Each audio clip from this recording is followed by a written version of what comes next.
banyak godaan, dan godaan itu nyampe ke kita dengan mudah gitu ya. Ada sosial media, ada macam-macam ya.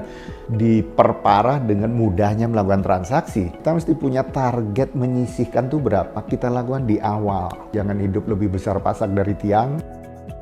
Saya dengan Pak Subiakto, saya ini dosen di Sekolah Bisnis dan Manajemen ITB, dan sebenarnya juga merupakan perencana keuangan. Orang itu akan sejahtera, itu artinya dia sudah menerapkan pengelolaan keuangan secara sehat. Ya, dia mampu mencukupi kehidupannya, mampu mencukupi kebutuhannya tanpa punya banyak kekhawatiran yang lain gitu. Ada juga pendapat gini, saya nggak perlu beli rumah, cukup saja dengan nyewa begitu ya. Tuhnya lebih murah daripada saya ngangsur pakai KPR.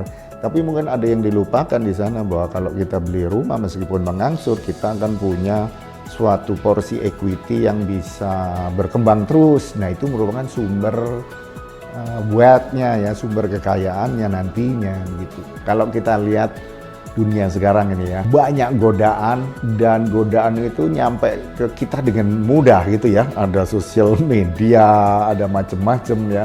Itu bertubi-tubi memang. Dan itu juga diperparah dengan mudahnya melakukan transaksi. Berapapun yang kita terima ya, kita harus sisihkan ya sebagian untuk ditabung, tapi nggak cukup cuma nabung, nanti kita harus investasikan gitu ya. Itu framework itu yang harus dilakukan gitu ya. Tapi kalau kita dapat pendapatan habis, nggak jadi apa-apa gitu ya. Kalau kita mendapatkan penerimaan gaji katakanlah gitu ya, dalam kebanyakan mindset orang, saya akan gunakan gaji saya ini, saya tunggu sampai akhir bulan, kalau ada sisanya saya baru tabung. Yang terjadi apa? Begitu sebulan berlangsung, uang ini habis. Jadi yang harus dilakukan, kita mesti punya target menyisihkan tuh berapa kita lakukan di awal. Istilahnya pay yourself first. Yang paling berat itu kalau kita terlibat dalam hutang.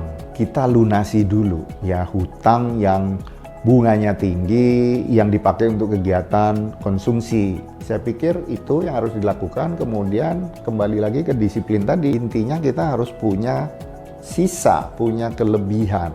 Inilah yang akan membantu kita nantinya. Jangan hidup lebih besar pasak dari tiang. Jadi kalau hal-hal yang sifatnya berlebihan, artinya tadi ya bukan kebutuhan tapi hanya keinginan, ya kita kurangi lah. Kita kurangi sehingga kita mendapatkan porsi investasi yang akan lebih banyak ya. Kemudian berikutnya kita harus pelajari berbagai instrumen investasi, karena kita menyisihkan uang hanya ditabung, itu uang kita nggak berkembang, uang kita kalah dengan inflasi. Jadi makin lama makin miskin malah sebetulnya, uangnya tambah kecil. Yang harus kita lakukan adalah berinvestasi sehingga bisa mengalahkan inflasi. Nah, ini yang membuat istilahnya net worth ya, net worth kita itu akan berkembang. Nah, nantinya ini akan membantu tujuan kehidupan yang sejahtera tadi.